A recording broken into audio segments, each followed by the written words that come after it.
Welcome back to Protect You Radio. It's John McCreary. I am flying solo tonight. I'm so sad. I lost Candy and Marion both tonight. One of them's sick. Well, she says she's sick. I think that it's President's Day, and she probably celebrates it like St. Pat's, and she's probably drinking, and she's all liquored up and couldn't come into the show. I'm kidding. Good red-blooded Americans, all of you out there took the day off, right, and celebrated President's Day and talked to your kids about what President's Day means and all that fun stuff, right? Or not. Well, again, welcome back. We are part of Self-Defense Radio. Runs from all afternoon through about 4 o'clock in the morning. So you can stay tuned in after this show and see what it's all about. A lot of great shows throughout the evening. Last show right before us, Mike on the Mic. Those guys, what a great show. They did everything from legislation to talking about different sites, and I always enjoy listening to those guys on the way, and you should pick them up. If you're not listening before I come on the air, you should be, because there's a lot of good information in that room. Those guys are well-versed in what they do, and their self-defense, hand-to-hand, shooting, they cover it all. So everything from 2 feet to 2,000 yards, pretty much. It's a great week. Had fun this week, actually got out to the range for once. Haven't a lot of chance to get to the range lately, but ran into a bunch of friends. They called and they said, hey, why don't we go out to the range? And they called it the Big Gun Day, so it was a lot of fun. They were shooting everything over there. My good friend Travis shooting the 50 Beowulf. He had the 454 Alaskan out. He had another 500 Smith & Wesson out and a bunch of other shenanigans, and he was just beating the snot out of people who were shooting with him. They were all some newer shooters, and they had a good time, I think. I was in a lane down from them, a couple lanes, because I got a new toy that I'll talk about in a minute. And I heard the first shot go off, so I just kind of poked my head back. And you literally could see everyone down the line kind of step back and look in the other direction where the shot came from. And you could hear them kind of whispering, what was that? Oh, my God, is that a rifle? And no, it was a handgun. So when people aren't used to hearing those kind of shots coming out of a handgun, it's pretty comical to see what happens and what what they're thinking. So lots of fun. I got to shoot a few. I had not shot the Alaskan before in the 454. I've shot 454s before, and not a fan, quite frankly. I don't know if it was just the gun, the way it was built, but this Alaskan, I think because it's so heavy and the way it's built and the grip on it just fit my hand. I've got pretty small hands, so when I looked at that chunk of steel, I was like, what the heck is that thing? And am I going to be able to hang on to it? Even with the wood grip, I was a little concerned because with my smaller hands, holding on to a bigger wooden grip might have some slippage there, but it worked out pretty well. Had fun with it. It's not as heavy of recoil as I thought it would be coming out of it, so that was kind of cool to have that going on. Really enjoyed that. So, and the Beowulf, of course, that's always a hoot. I also picked up a toy this week, and that's why I was at the range with those guys. I picked up a little PSA AR-9. Why? I don't know. Well, part of it is I've been looking for something for the wife to have at the house as as a backup gun or first line gun versus her handgun. And they're just easier to shoot, and I'll probably do a whole segment at some point around pistol caliber carbines. Say that 3 times really fast. PCCs. I think having that extra point of contact to your shoulder gives people a little extra accuracy, and I found that with that gun. I literally, first couple of shots out of the box, right on, and then as I moved it out to about 25, 30 yards, it was just, it made it stupid simple to hit at that distance. And I am not the best shot in the world, so hitting with a handgun at that distance for me is not the easiest. So I think somebody who would have less skill or maybe doesn't put as much time in behind a pistol might be able to use a smaller gun like that to hit it. So, but again, I'll talk about pistol caliber carbines at some point in the future, but it was a lot of fun. And as a typical week, put in a lot of dry fire. My time has been pretty tight lately with job searches and things like that. So it was kind of fun to just do some dry work. That's always a good time for me. If you're not doing some type of dry work, if you're not walking through your pistol draw stroke, if you're not practicing your trigger squeeze, that stuff goes away fast. Your accuracy will probably go down a little bit if you're not doing that kind of stuff. If you're not getting some live fire in, at least hit the dry fire, you guys. If you're not working on getting your gun out from underneath your clothing, you're going to screw that up. You're going to mess up your draw. So get some time in doing that kind of stuff. I can't say enough about doing dry work. And if you got time, grab a couple airsoft pistols and shoot at each other. That's always a good time. Just get the idea again of what it's like to get into an actual fight and have to deal with that kind of stuff. Enough of that. So one of the things I wanted to focus on the show this week, there is a whole bunch of legislation, not just in Ohio, but all over the country. excuse me, that's going to affect a lot of different people if it gets passed.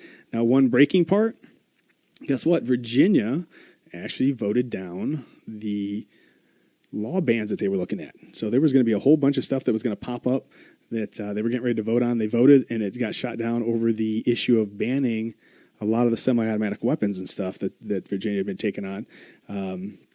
It really was a pretty comprehensive ban. Anything pretty much semi-auto they were going to try to do away with. And that's just crazy. And then if you already had those guns, they were going to get into a whole bunch of registration of those type of things, registration to magazines. I think is what happened is people showed up at those town hall meetings and those commissioner meetings. I think that put a scare into the legislators. I think they realized one or two things was going to happen. They were all going to get voted out because we know that was the issue in Virginia the first time around was nobody came out to vote. So I think this ignited a fire under them.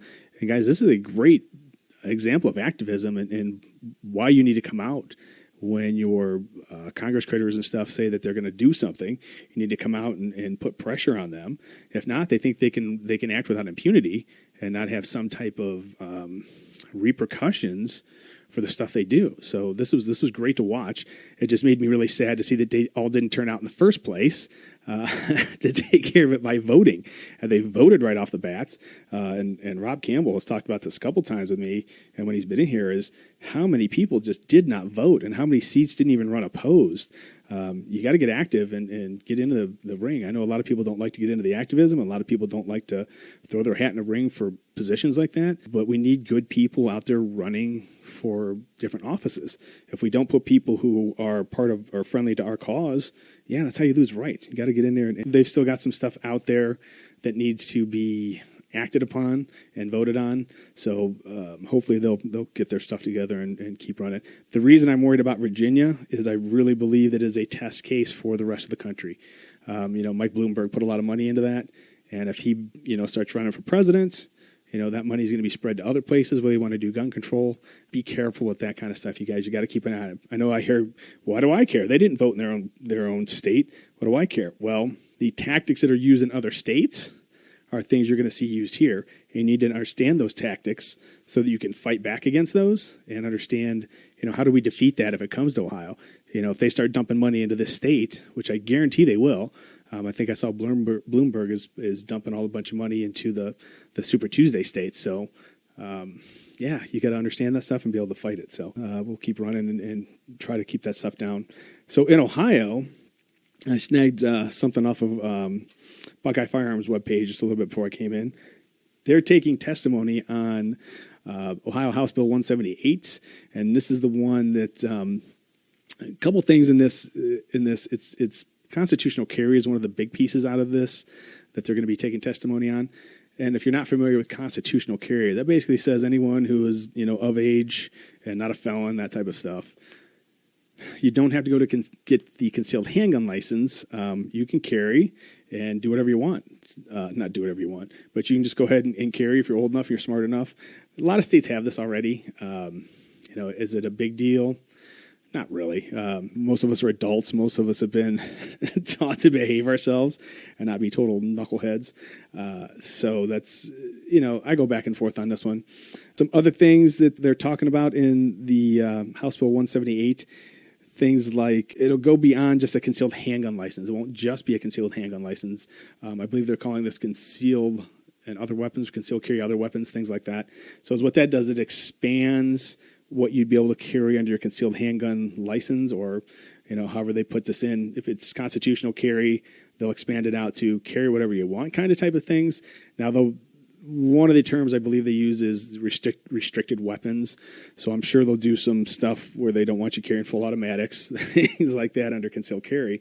But I'll be curious to see how they handle things like, AR-15 pistols. How are they going to handle things like these shock waves? Well, some of those might get turned around in those and, hey, we kind of been playing with the shock waves. What's that going to mean now? Can we carry them in our car loaded?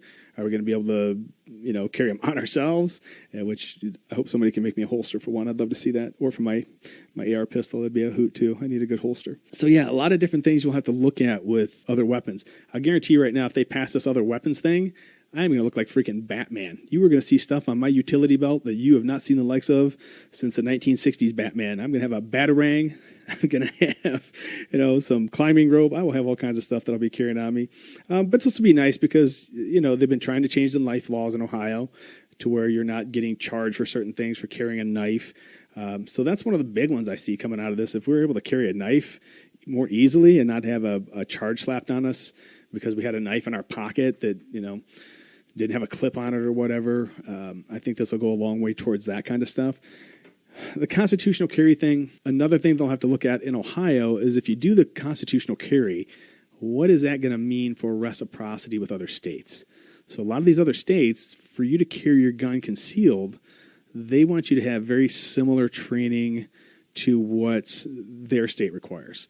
So now if you go to constitutional carry in Ohio, what's that going to do? Is that going to wipe out all these other states that we've had reciprocity with now? And I'd have to count now. I bet we're close to 38 to 40 states. So we'd have to look at that pretty close if you decide that you're going to move forward. If that gets passed, then you'll have to make a decision. As somebody wants to carry your gun, are you going to do it under constitutional carry? Now, my understanding is some states who went to constitutional carry also kept the concealed handgun license if you wanted to get the training and apply. That way, if you still wanted to do the reciprocity with other states, you could. So I'm going to have to do a little research on that, see what Ohio plans to do with that kind of stuff. If they're going to, keep the concealed handgun license, if you would decide you would want to do it, then hopefully that would let us continue to be able to travel out of state. Who knows? We might end up in another situation where you got to get Utah and Florida and some other combination in Pennsylvania to be able to carry in other states. That gets to be a little bit of a nightmare. So I'll be curious how they handle reciprocity and see where they go with it. The other thing that's in this bill is duty to notify.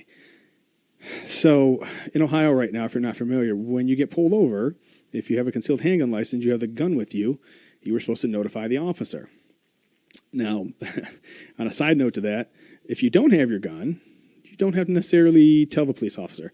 So, I usually tell them either way, and I get yelled at by people, well, we don't need to tell them that.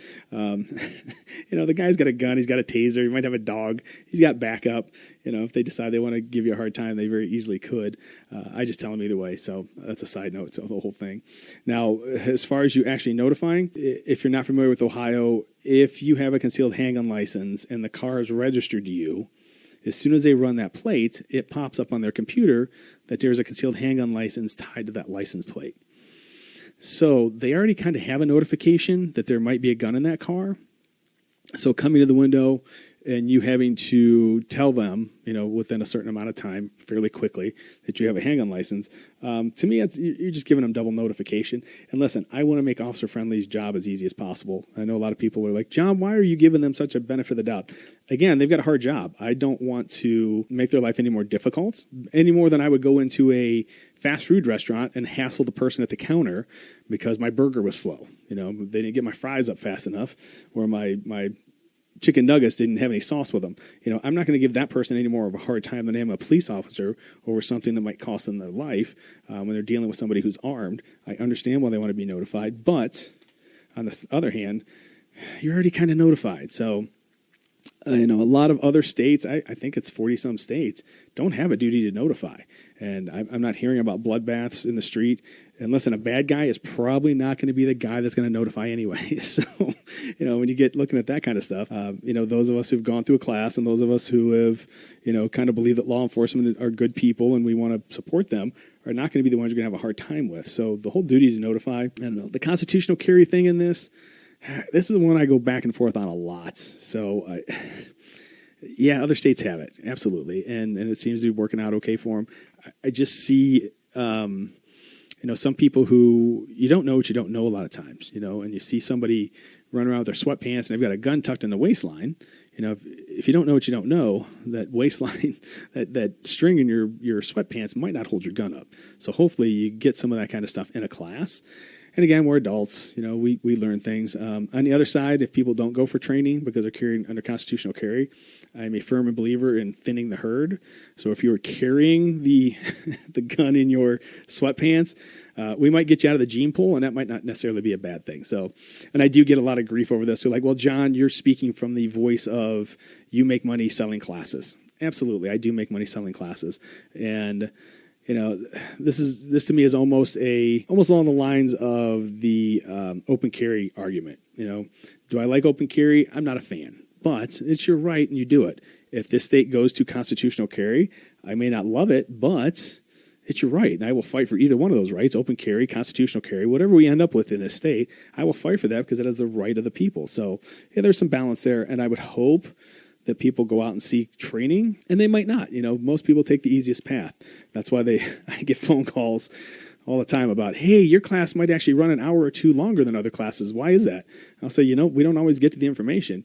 And most people will say, hey, you know what? I'm not a huge fan of that idea, so I'm going to go somewhere else. And I'm fine with that. If you want to find a shortcut. Now, if you were shortcutting to a class that's 4 hours long, we've got a different issue. That's a legal issue, and we need to have a bigger discussion about that and why you're going to a class that's 4 hours and why is somebody hosting a class that's 4 hours and why are they not in jail. So, we need to be a little self-policing that way too. But that gets back to you don't know what you don't know sometimes.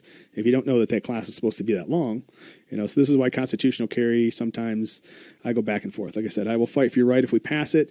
But again, it's one of those you don't know what you don't knows, and there's a lot of incidents where people will just start carrying guns around that maybe don't understand the whole concept or don't understand the dangers behind it and just, endanger other people, quite frankly. But again, I will go with it either way. Absolutely. And I'm sure I will get an earful over that, and that's fine too.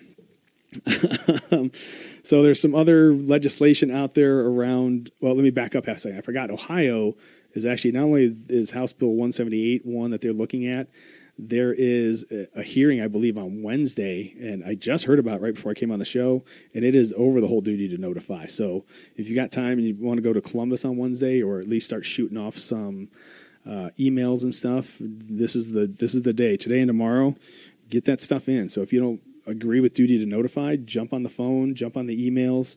It'll be like Virginia. If you don't agree with duty to notify, let them know and get on it, and make them think through twice before they pass any laws. And hopefully this will get that changed. And back to duty to notify, this thing. One of the other reasons I have a little bit of concern over duty to notify. You get people who come through classes and they've never been pulled over ever in their life, or they've been pulled over once and it was a bad experience for them. So now they get pulled over and there's a gun in their car. Okay. Now I know we should all be level-headed, easygoing people, and stuff like that shouldn't shake us. But most people, I guarantee, if you talk to them, if they get pulled over, their heart rate goes up. They maybe get a little bit of sweaty palm. Now you're injecting a law on them that they've got a duty to notify. And let me tell you, when you get pulled over, and people I've talked to, they're like, John, my mind just started racing. I said, walk me through that. What do you mean? They said, I got pulled over, and it's the first time I've got a gun in my car, and I start trying to remember everything I'm supposed to do, because if you touch the gun during a stop, it's a felony. And they're thinking about, I don't want to touch the gun. Where's the gun compared to my purse or my wallet? They said a whole bunch of stuff starts just ripping through their mind, and, they almost forget about duty to notify because they're so worried about everything else and how this is going to turn out. And I bet if you talk to other officers or you talk to other people who've been in stops, both sides, I bet you police officers see the people forgetting to notify all the time. Some states go to, you don't notify unless a police officer asks you if you're armed. That's not a horrible thing.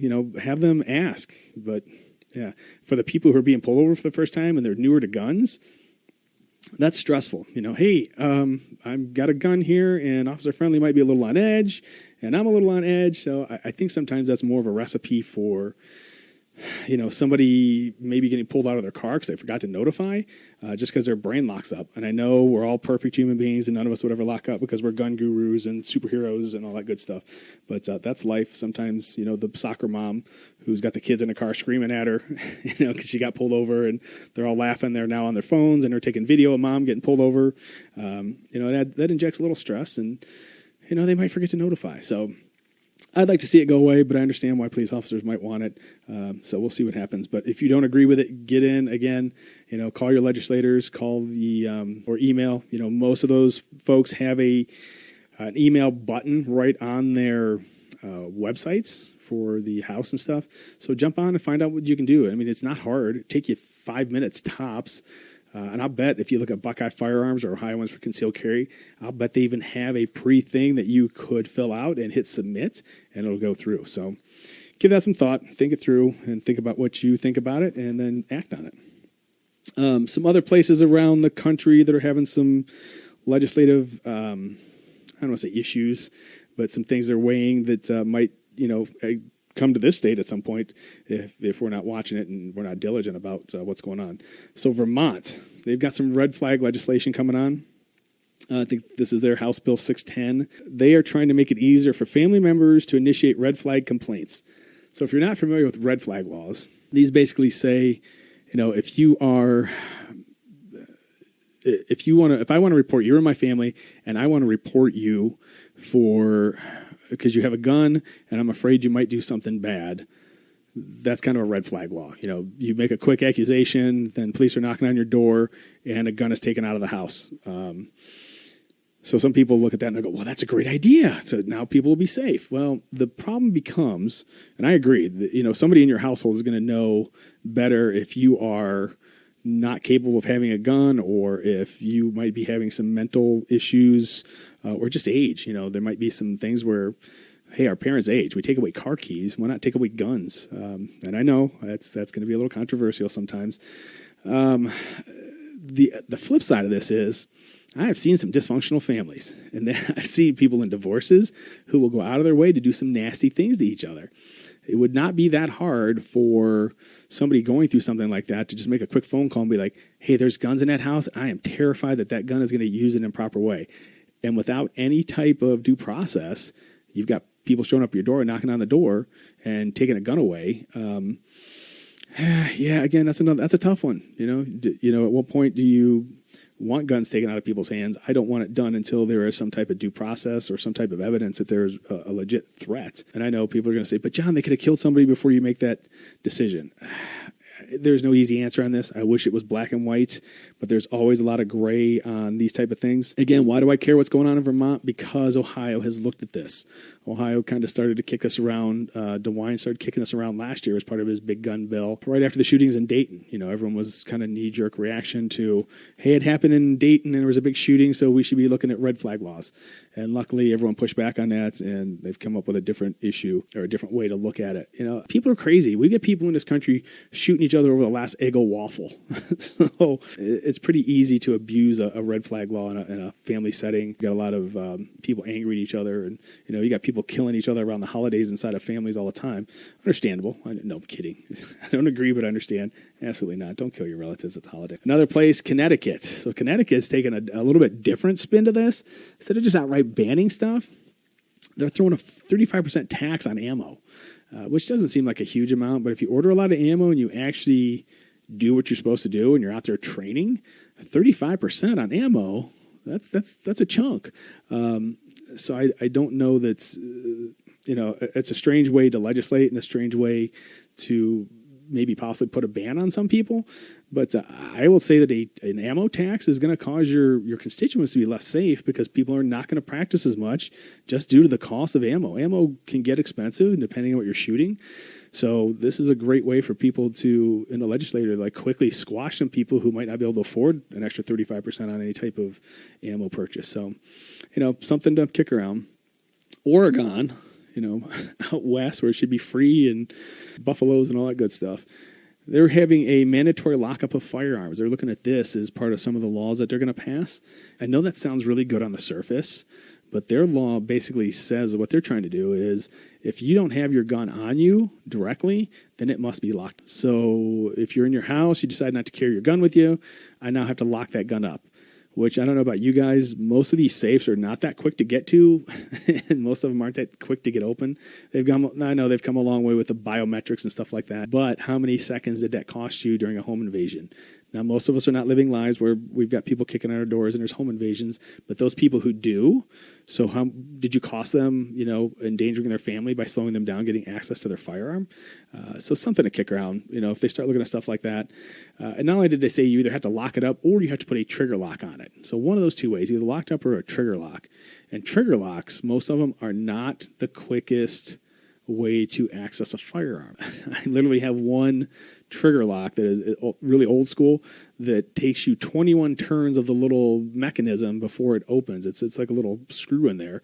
Now, trigger locks for long-term storage, wonderful. They're great. Having a trigger lock on a loaded firearm that you might have to use for self-defense is a recipe for disaster. Anytime you start sticking things through a trigger guard, and you start putting mechanisms that go through and can touch the trigger and the trigger's moved, that is a recipe for disaster.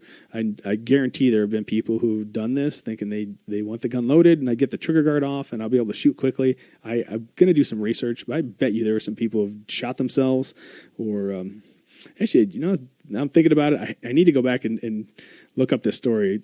Gabe Suarez was telling us something one time. We were at a training class, and I forget exactly what happened, but somebody put their Glock back in the case. I don't remember if it was a trigger lock or if it was just because the old Glock cases had a little thing that went up through the trigger guard inside the case, and they pushed the trunk down. And when the trunk was pushed down, one of the guns went off that was inside one of the Glock cases and shot somebody. So I need to get the specifics on that. I don't want to talk out of turn before I get, but something crazy like that where something was up through the trigger guard and caused a problem. So yikes, careful with that kind of stuff. Make sure you know what you're doing with that. Iowa, they're looking at red flag laws also. New Mexico, they passed some red flag laws. And again, this is one where there's no due process. This is you're giving up your firearm now with a simple accusations. At least some of these red flag laws have some due process to them where you get a quick hearing on it. New Mexico is another one. They're going right into it. And you're getting nailed on that. And I forget what state it was in, but there's a bill out there. Oh, it's Maryland. So Maryland is going after the gun laws again. They're always doing something crazy. They're going after the so-called assault firearms. It also includes some of the most popular and commonly owned semi-automatic rifles, pistols, and shotguns in existence. Anyone who currently possesses any of the covered firearms would need to register their guns, and they would be facing an increasingly steep fee to do so. Gun owners would be expected to pay upwards of $1,000 per gun to register the firearm. I know some people who would have enough guns that it would probably, outride the national debt before they would end up paying all that off. That's crazy. $1,000 per gun to register.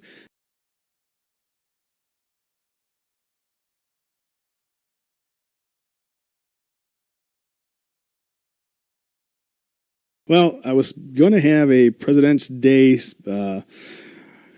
game show, but I lost my sidekicks this week. Marion and Candy, this is for you. The bell ring. We were going to do a little bit of President's Day. Whose line is it anyway? So I was going to torment them and give them a pop quiz on some things and see how that went. So I will roll through and I will play both parts in this show for Whose Line Is It Anyway. I will be Drew Carey and I will be the guest. Again, the show is going to have points, but they're made up and they don't matter anyway. So here's some quotes, from different world leaders. I know it's President's Day and I should be focusing on our presidents, but I picked off some different politicians and different people to see what their outlook on weapons and gun control and all that stuff was. So one of my favorite quotes, no free man shall ever be debarred the use of arms. So who was that? That was Mr. Thomas Jefferson as he was writing the Virginia Constitution. That was draft 1 in 1776. So old Tommy, he knew what he was doing. He knew that, if we didn't have gun rights, it's very easy for tyrants to step up and do what they need to do. Here's another one. They that can give up essential liberty to obtain a little temporary safety deserve neither liberty nor safety. That is Benjamin Franklin, Historical Review of Pennsylvania in 1759. So Ben knew that, I know a lot of people want to give up their rights. They want to, so that they can be comfortable. Some people are very willing to let their gun rights go because, hey, we're, living in a pretty safe society for the most part. And if they want to take our guns, go ahead. There's a lot of other things where people are very willing to give up freedoms just because it's easier, and it's easier than to not get in that process of being active. So again, I will continue to push on you to get active and things like that and stay active. So here's a good one. This is on the flip side. This is not as much about freedom. All political power comes from the barrel of a gun.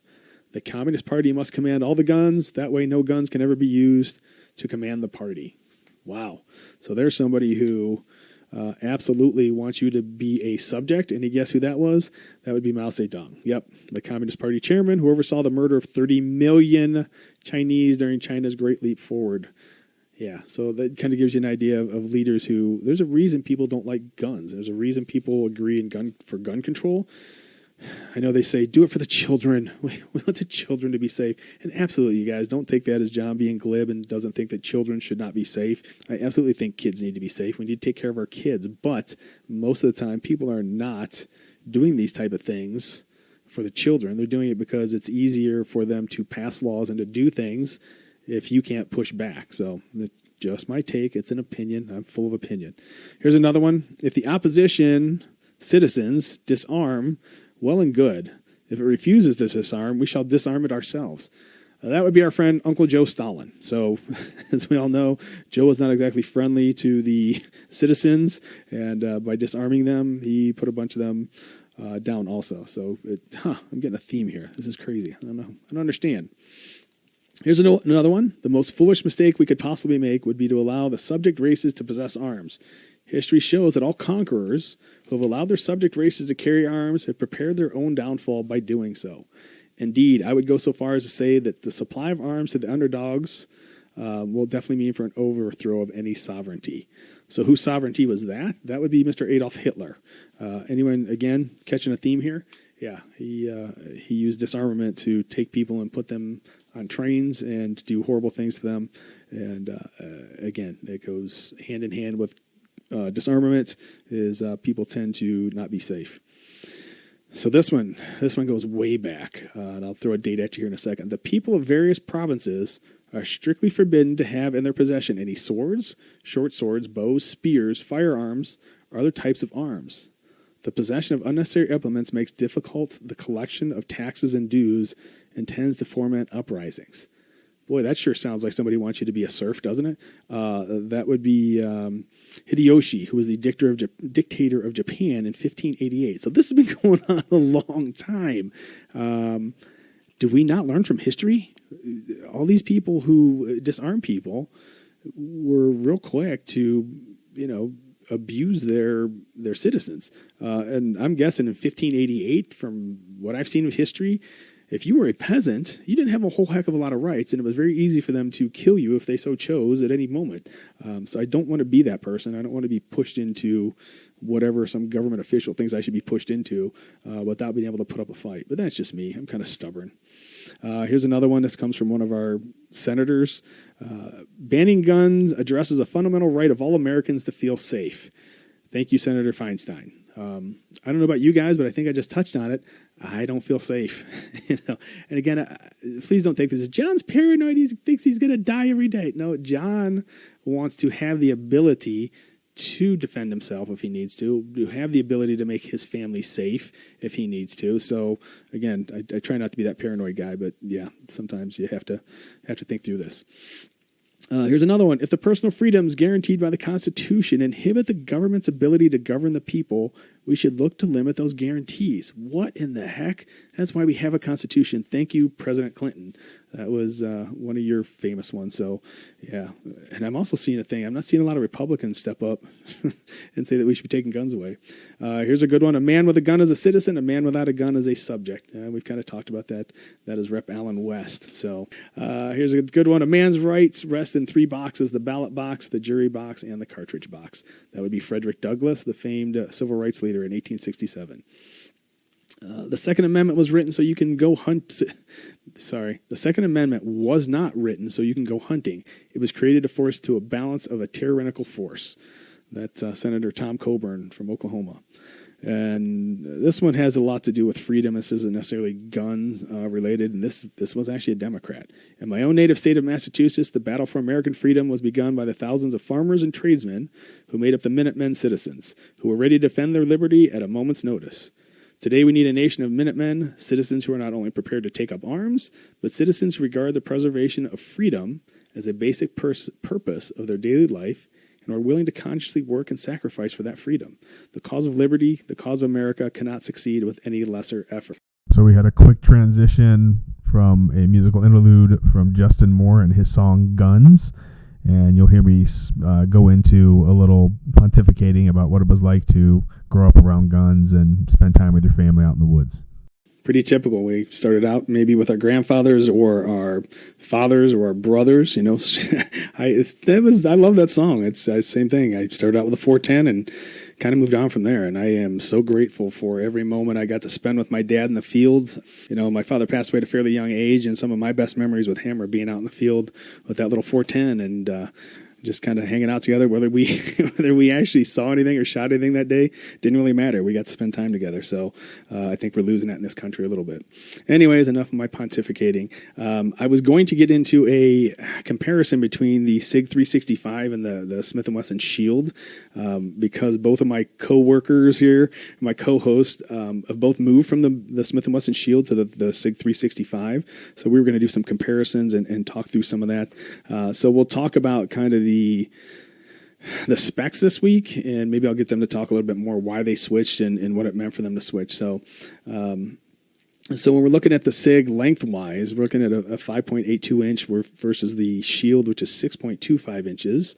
The height, which is including the sights, SIG is a 4.31. Smith & Wesson Shield is a 4.62. The width at the widest point, the SIG's 1.11, the Shield is 1.03, and the grip width average is 0.99 for the SIG and 0.94 for the Shield, and the weight is 18.5 for the SIG and 20.5 for the Shield. Now, sometimes that width is really cool. I've actually had students tell me because of the way the grip on the Shield is shaped, and it almost concentrates some of the recoil directly into a smaller spot, that they've had problems with it. Now, it might have been their grip. I think that the backside of the grip might have been hitting their hand or their thumb in a weird way, which I know that it really shouldn't be on their thumb. But, yeah, I think that runs into some things for some people. So, and I think that's why the Shield might cause some problems for some people. Some more measurements. The grip length from the front strap, or the grip length for the front strap on the SIG is 1.93. The Shield is 1.77. The grip circumference at its narrowest is 4.75 for the SIG and 5 for the Shield. Now, for me, with the SIG, that grip just felt incredible when I shot it. I was surprised as small a gun that was, and as small as my hands are, that felt really good. Now, when we start talking about hand size, I know it's very relative. If you want some numbers to put around that, so my palm where I grip the gun is about 3 inches, and then from the top of my palm, basically, or the top of my hand, the length of my fingers, another 3 inches. There's about 6 inches there that you're working with to wrap around that grip. So I was really shocked at how comfortable the SIG 365 was. I like the Shield, and I shoot the Shield, and I carry the Shield right now. I liked it at first because it was a little bit bigger grip on a small gun. But as I tested out a 365, I really kind of fell in love with it and how it feels. So who knows, I may end up picking one up. We'll see. Trigger weight. So the trigger weight on this, when you squeeze the SIG, it's 5.1 pounds, and the Shield is 6 pounds. So that doesn't seem like a huge difference, but a pound difference in a trigger squeeze goes a long way. So if you're looking for something with a little bit lighter trigger squeeze in a smaller package, that's pretty slick. So another drawback on the Shield, you're looking at 7 or 8 rounds, where the 365, I think it was standard with 10 plus 1, but I believe now they have that magazine as a 12-round magazine. So that's quite a lot of oomph in a small package to be able to tote around 6 rounds. Now you're starting to see a little bit different comparison. The Glock 48s and 43s. Shield Arms came out with that magazine that's letting you put 15 rounds in those little guns, so that could be a game changer again. I know Marion, who usually hosts with me, she had a little bit of a problem with her SIG. The front sight fell off. So they're mechanical devices. Things are going to happen like that. That's just the reality of dealing with mechanical devices. But I wanted to get her input to see how that went for her after she hopefully got it taken care of, and see how good SIG's customer service was. Now, my Shield, literally the little piece that they put in the front sight, the white dot, mine came out. So, there's no better there that they had the same situation. It didn't fall off, but it had that piece fall out. Now, mind you, do I really look at those dots most of the time? No. I'm looking at the top of the front and the rear. That's just how I do it. SIG standard, what is it, the X-Ray 3 day-night sights, those are pretty slick. They shine pretty bright at night, but then the backs kind of black out during the day. So that's a pretty cool sight system, if you like that kind of thing. Now, SIG also has the SAS sights, and I was just talking to Mike before he left. He had a gun with that SAS sight in it. If you're not familiar with that, the sights are actually recessed into the slide. And he's like, John, I actually put it up for consignment because I couldn't take it. He said the front sight is so big, or that sight that's in the SAS, he said it's so big, it covers the target. He goes, that just kind of defeated the purpose. So, yeah, that's kind of crazy. So I threw a quick thing out on Facebook before I came because I knew my sidekicks weren't going to be here. I wanted to get some feedback from some people. One of my buddies from high school, Dan, he said he shot both, and they're both good for what they are.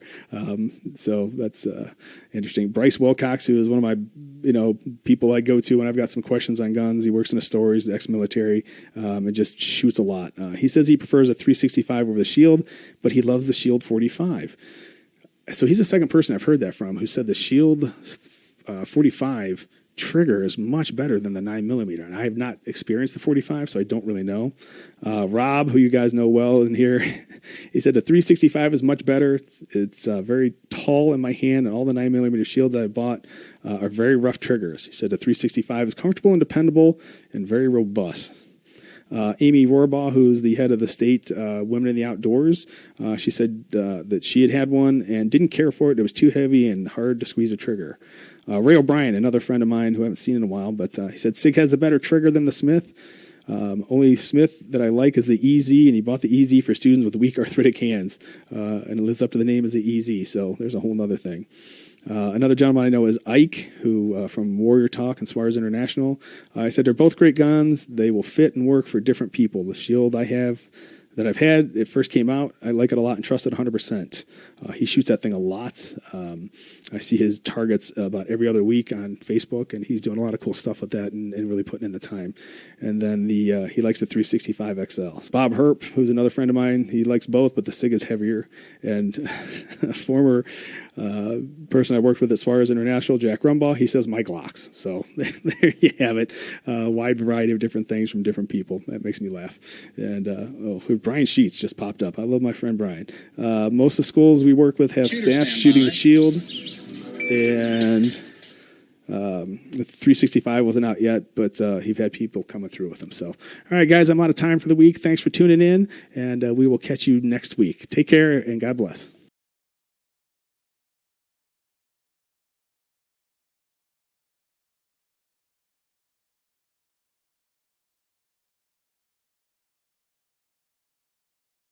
On the podcast, we tend not to have the music in between, so we'll now be transitioning over to talk about a comparison between the Smith & Wesson Shield and the SIG 365.